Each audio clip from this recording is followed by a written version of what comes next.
Hello everyone and welcome back to this channel. If this is your first time being here, you're welcome and please kindly click the subscribe button. If you're always here watching these tutorials and haven't subscribed yet, now is the time. Please do so as well. Thank you. So in this tutorial, you'll be watching and seeing how to work with Excel functions. You will see how to calculate totals, highest, lowest, average using this data. All right, so for me to begin, I'll just increase zoom in so you can see this properly. You also see how to sort your data. You'll see how to show formulas. You'll see how to add username to the file. You'll see how to freeze panes to lock specific rows and columns. All right, to start, I will just adjust the column width of column A. You can see that some of the information there aren't showing clearly. So to do that, I will just hover my mouse to where I have column A and B. It changes to that double arrow symbol. I double click. Now I have this extended. Also here, the column heading here, job type, I can see it clearly, so I just need to extend the column width of B so that is clear as well. All right, so that's all when it comes to extending column width. So to calculate, before I start, you can see if I scroll up, the column headings are not showing anymore. If I click over there and scroll up, I can't see the column heading, but I want to see the column heading. To do that, I need to freeze the top pane. I need to freeze the top pane. To freeze the top pane, I have to go to the View tab, click on the View tab, and here, Windows Group, you will see Freeze Panes. Click the drop down arrow and here you will see freeze top pane. So if I click on that, freeze top pane, and then scroll again, you can see the top pane is frozen. Here it's no longer disappearing, so at least I know what I'm working on, which is work appearance. So I can go over straight out to work on the total using Excel functions. So to calculate for Monday, here the total for Monday, here I'll be working with Excel functions. I'll just go to the Home tab, hover my mouse to placing my cursor in C14, which is where I want to create the total there, which is the sum. Then hover my mouse to the Home tab, and here I have the editing group. Click on the auto sum symbol there. Now you have lots of drop down, lot of functions, Excel functions that are there, right? Because we're calculating the total there, I would click on the sum. So you can see what happens here. Excel places the formula or the function calculating everything on that C column. Calculating everything on the C column. You can see this is C. It started from C3 and it took everything up onto C13. Now, if you check to get the integrity of your data, you need to check and ensure that it actually copied or it actually selected the data you want to calculate. And as you can see here, it did select it. So all I need to do now is hover my mouse to the formula bar and click OK. And click the check mark. And here, this is the total for the heading Monday. That's our total. Remember, we talked about autofill. So because we'll also need to calculate Tuesday total, Wednesday total, Thursday up until Saturday, the sum. So all I need to do is place my mouse where I have this fill handle, click, hold, and drag through. All right, so it automatically calculates the total for Tuesday, Wednesday, Thursday, and Friday and Saturday using autofill. All right, so you can see if I click in by Saturday, which is H14, that's the formula there. You check and that's correct. H3 up onto H13, which is correct for me. So I'll scroll up again so you can see what's going on here. And to calculate for the maximum, which is the highest value for columns C to H, I will just place my cursor where I have C15, which is highest. The highest there means maximum. Again, I will go to where I have my Excel functions, home tab, then I'll scroll down to the editing group. Over here, this symbol, I can find the Excel functions. So to get the highest value for that column, I need to click on max function. So you can see me clicking on max function, Excel automatically places the formula for highest or the formula for max here. Again, you need to check the integrity of the calculation or the integrity of the formula by looking at the selected data. I can see here from C3, it's selected from C3 up onto what? C14, which is wrong. I do not want to include the total value. Can you see selected up to C14? So I'll quickly go ahead and take off C14. I will undo, delete and undo.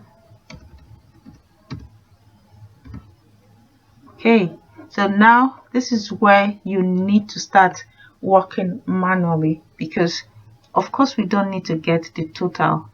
We only need to get the highest value from this C3 up onto C13. So let's do that. Remember the last tutorial I talked to you about formulas. Before you key in any formula, you need to press the equal sign and apply the max formula. Then manually select the sections that you want or the data you actually want to get maximum for. Can you see that? This is wrong because I didn't key in the formula correctly, and I need you to see that in case you start working and this comes out, it simply means that your formula was wrong. So I'll delete and key in the right formula. Maximum open bracket. This is when you can then select the exact data you are working on. Now that's it. That's where I want to stop. C3 up to C13, and that's what I want. Close bracket and click the check mark by the formula bar. Now we have the highest data in this column C. Let's check through if that's correct. All right, that's correct. You can see here 322. Now we have the formula here. You can see what the formula looks like in the formula bar. We will just use the fill handle and copy that same formula through to Saturday, which is H15. So I will click on the fill handle and copy through and autofill that formula. It gives me the same value. Let's see in that column D if 322 is actually the highest value there. So if I look through, that's correct, 323. If I look through E column, that's 323. 322 is a maximum there, and here 322, and also there 323.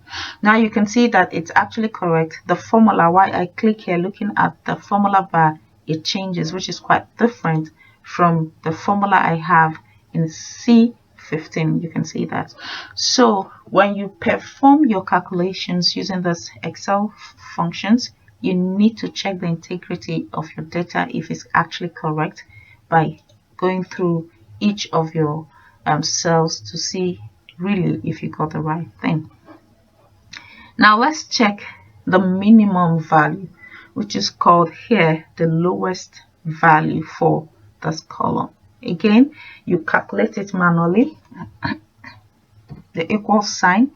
When it comes to the lowest value, we need to check for the minimum value. So the formula for minimum or for lowest is min, open bracket.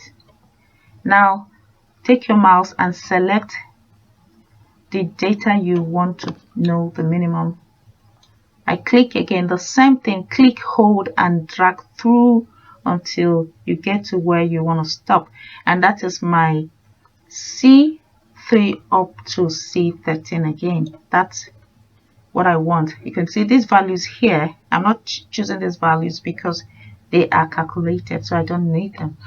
So I close the bracket, the formula, and I click on the check mark.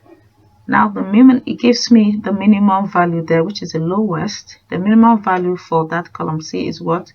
Gives me 76. So let's see. All right, that's correct. 76 is the minimum or the lowest that we have in that column C. Now that is correct. Now I use the fill handle and autofill for all the columns.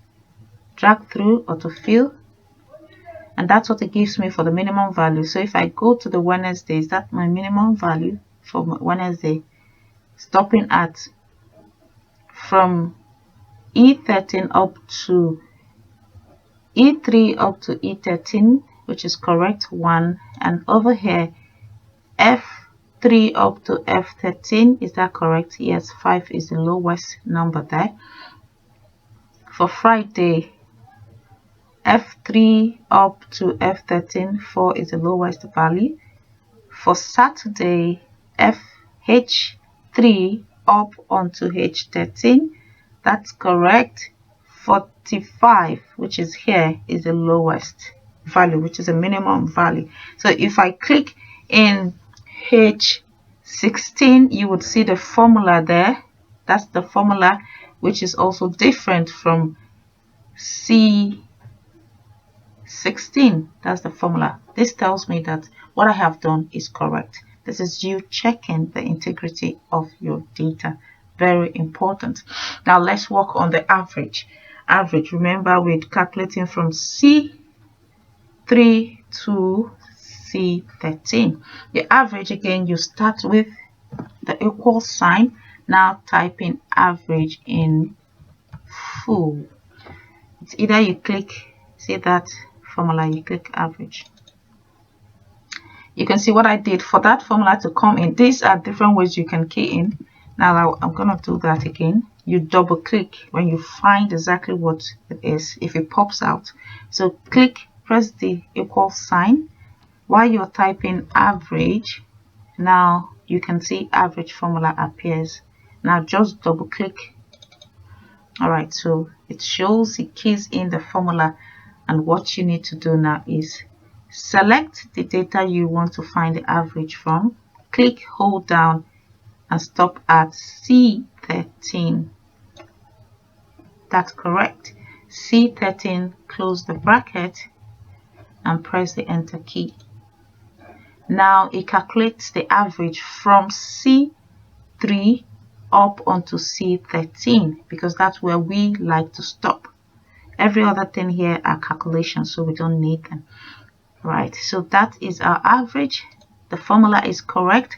So use your fill handle click, hold, and autofill other cells up until Saturday, which is column H, and stop. So what happens, you can see the values are changed. It didn't copy the same values, telling me that what I have done is correct. So if I click on the H17, you will see by the formula bar average, that's the formula there. If I click, that is H, and that if I click this, so my formula is correct. The formulas are different. All right, so that's how to work with Excel functions. The next Excel function I'd like to show you here or calculate is the count numbers. We would count the numbers, that the number of data we eventually worked on or we calculated. You can see we calculated total, highest, lowest, average, and here in this section for the Monday we will calculate number of data that we worked on. So to do that, that's another Excel function. What you need to do is click and type in the equal sign. The formula is called count. While I'm trying to type that in, you will see count appears. Double click on it. Now that's my formula. What I now need to do is select from the point I want it to show, which is from C3. That's where we started calculating from. C3, click and drag through, select through C13. Right, those were the numbers we calculated all through this activity. So I will stop.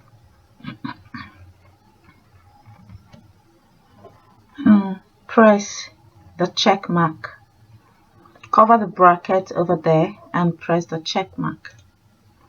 Can you see over here it shows us the count is 11. So let's count that to know the integrity. That's checking for the integrity of the data.